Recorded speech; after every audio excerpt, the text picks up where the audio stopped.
بسم اللہ الرحمن الرحیم۔ آج ہمارا تفہیمات سیریز کا لیکچر نمبر 3 ہے۔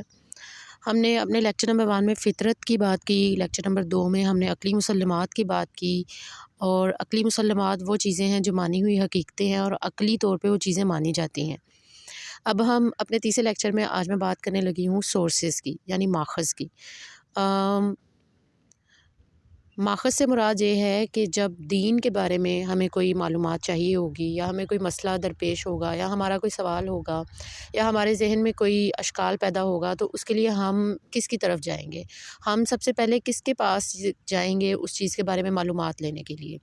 تو عام طور پہ ہم جو کرتے ہیں، ہم یہ کرتے ہیں کہ اگر میرے ذہن میں کوئی سوال پیدا ہوا ہے تو میں سب سے پہلے کس کے پاس جاؤں گی؟ اپنی فیملی کے پاس جاؤں گی، اپنی ٹیچر کے پاس جاؤں گی،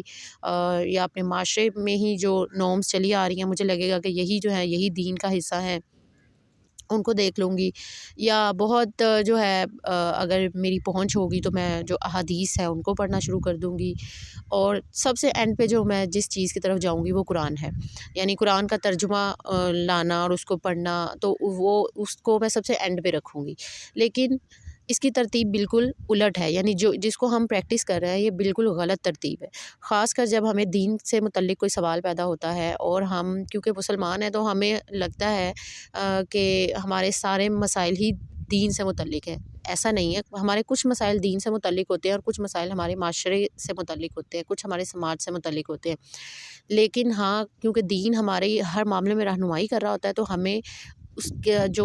بنیاد ہوتی ہے، یا جو اصول ہوتا ہے، یا جو کوڈ ہوتا ہے، وہ ہمیں قرآن سے مل رہا ہوتا ہے۔ تو ہماری جو ترتیب ہے وہ یہ ہونی چاہیے، یا وہ بنتی یہ ہے کہ جب بھی آپ کو دین کے معاملے میں کسی چیز کے بارے میں رہنمائی چاہیے تو سب سے پہلے قرآن کو دیکھا جائے گا، اس کے بعد سنت کو دیکھا جائے گا، اس کے بعد احادیث کو، اور ساتھ میں صحابہ کی روایات کو، پھر امت میں کیا عمل جو ہے وہ چلتا ہوا آ رہا ہے، پھر اس کے بارے میں جو ہے ہمارا معاشرہ جو ہے وہ کیا کہہ رہا ہے، اور فقہ جو ہے اس نے اس کو کیسے اپلائی کیا ہے۔ تو یہ ایک سمپل سی ترتیب ہے، لیکن ہمارے ہاں کیونکہ ترتیب الٹ ہے، اس وجہ سے اس کے نتائج جو ہیں وہ بھی بہت برے جو ہیں وہ ہمیں نظر آتے ہیں۔ کیونکہ ہم لوگوں کے لیے قرآن جو ہے اس کو ہم نے ایک صرف برکت کی کتاب جو ہے وہ بنا کے رکھا ہوا ہے گھروں میں، کہ وہ ایک برکت کے لیے ہے اور اس سے بہت زیادہ فضیلتیں حاصل ہوتی ہیں۔ فلاں سورت پڑھ لینے سے رزق میں اضافہ ہوتا ہے، فلاں سورت پڑھ لینے سے خوف ختم ہو جاتا ہے، فلاں سورت پڑھ لینے سے جو جنات ہیں اور اس طرح کے جو سایہ ہے اور اس طرح کے آفات سے انسان محفوظ رہ جاتا ہے۔ اور بجائے اس کے کہ ہم اس کو سمجھیں، ہم اس کو پڑھیں، ہم اس کو دیکھیں کہ آخر اس میں میسج کیا ہے۔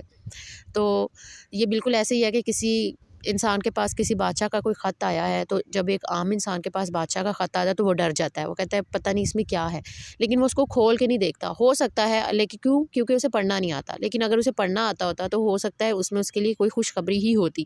تو ہم لوگوں نے بھی خدا کے کلام کو، یا خدا کے میسج کو، یا اللہ تعالیٰ کی کتاب کو بالکل گھروں کی زینت بنا کے بس رکھا ہوا ہے، اور ہم اس سے وہ رہنمائی اور اس سے وہ تدبر اور وہ نظریہ اور وہ آئیڈیالوجی اور وہ فہم نہیں لے رہے جو ہمیں لینا ہے اور اپنی زندگی میں شامل کرنا ہے۔ تو سب سے پہلی جو ہم لوگوں کی غلطی ہے وہ یہ ہے۔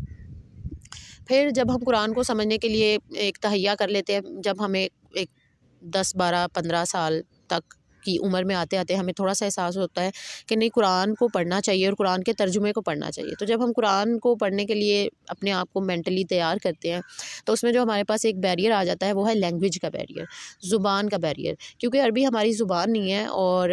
ہم لوگوں کی اردو زبان ہے۔ لیکن سرپرائزنگلی اور لکیلی یہ بہت اچھی بات ہے کہ عربی اور اردو بہت ملتی جلتی زبانیں ہیں، تو اردو پڑھنے والے لوگ تو عربی کو بہت جلدی سیکھ سکتے ہیں، بشرطیکہ کہ ان کا ارادہ ہو یا ان کی نیت ہو، یا ہمارے اسکولز میں ہمارے جو کریکولمز ہیں اس میں اس چیز کو ایڈ کر دیا جائے، بجائے اس کے کہ آپ ترجمے کو ایڈ کریں، آپ اپنے بچوں کو اکوپڈ کریں کہ وہ جو ہے عربک کو سیکھیں، اور جب وہ بڑے ہوں تو وہ خود ان چیزوں کو ساتھ ساتھ سیکھ رہے ہوں۔ برائے نام عربک کو شامل کرنے سے کوئی فائدہ نہیں ہوگا جب تک آپ اس کو ایک اسکل یا ایک باقاعدہ لینگویج کے طور پہ، جس طرح انگلش کو پڑھایا جاتا ہے اس کے لیے باقاعدہ ایسیز ہیں اور پورا ایک کریکولم وہ کیا جاتا ہے، ڈیوائس کیا جاتا ہے، بالکل اسی طرح عربک کے لیے بھی ہونا چاہیے،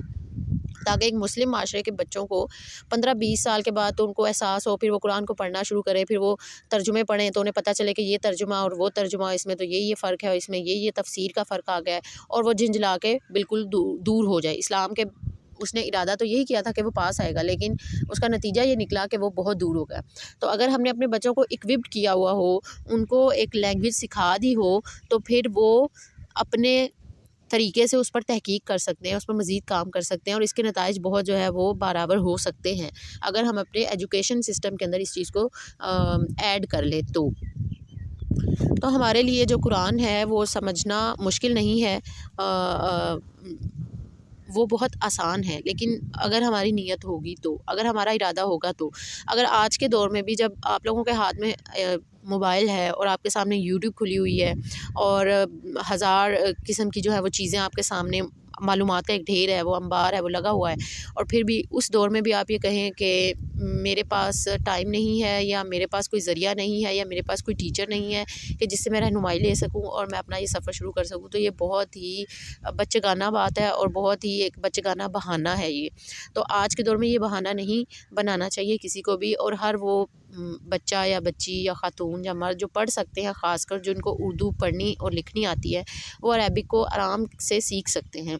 اب ایسا ہے کہ ہر انسان عربک نہیں سیکھتا یا نہیں سیکھ سکتا ہے، کیونکہ کچھ لوگوں کو ایک خاص عمر میں جا کے اس بات کا جو ہے وہ شعور پیدا ہوتا ہے کہ ہمیں عربک سیکھ لینی چاہیے تھی، یا ہمارے اندر یہ کمی ہے، ہمیں ایک لینگویج جو ہے وہ نہیں آتی۔ تو لیکن پھر بھی آپ یہ کر سکتے ہیں کہ آپ اپنا سفر شروع کر سکتے ہیں، آپ چیزوں کو پڑھنا شروع کریں۔ اگر آپ عربک کے خوف سے ایٹ لیسٹ آپ ترجمہ تو پڑھ سکتے ہیں نا، تو ترجمہ جب پڑھیں گے تو، کیونکہ قرآن نصیحت کے لیے بہت آسان کتاب ہے۔ قرآن کے اندر بیسیکلی جو اخلاقیات سکھائی گئے ہیں، شرک سے جو دوری کا پیغام دیا گیا ہے اور آخرت پر ایمان کی جو دعوت دی گئی ہے، یہ بہت واضح ہیں۔ اس کے لیے اگر 100 ترجمے بھی ہوں گے تو سب میں ایک ہی بات ہوگی، اس میں کہیں پہ کوئی اختلاف نظر نہیں آئے گا۔ تو سب سے پہلا جو ہمارا سورس ہوتا ہے جب ہم نے دین کے بارے میں بات کرنی ہے، مثال کے طور پہ میں نے یہ دیکھنا ہے کہ کیا موسیقی دین میں حلال ہے یا حرام ہے، یا یہ جائز ہے یا ناجائز ہے، تو اس کے لیے میں کہاں جاؤں گی؟ میں سب سے پہلے قرآن کے پاس جاؤں گی، میں سب سے پہلے قرآن میں دیکھوں گی کہ کیا قرآن میں اس کا ذکر ہے موسیقی کا، کیا قرآن نے اس کے بارے میں کوئی احکامات نازل کیے ہیں، اگر کیے ہیں تو وہ کیا ہیں، وہ کس کانٹیکسٹ میں کیے گئے ہیں، میں اس کو سمجھوں گی اچھے سے۔ اور پھر اگر مجھے وہاں پہ بالکل واضح معلومات یا واضح احکامات مل جاتے ہیں تو پھر اس کے بعد میں باقی چیزوں پہ جاؤں گی صرف رہنمائی کے لیے، لیکن میرے پاس بنیاد جو ہے وہ قرآن کی ہی موجود ہوگی۔ تو آج کا ہمارا لیکچر جو ہے وہ ہم یہیں پہ ختم کرتے ہیں کہ ہمارا جو بیسک سورس ہے یا ماخذ ہے دین کے لیے، وہ سب سے پہلا سورس جو ہے وہ قرآن ہے۔ تو اس کے بعد جو ہے اب ہم ملیں گے نیکسٹ لیکچر میں، تب تک کے لیے اللہ حافظ۔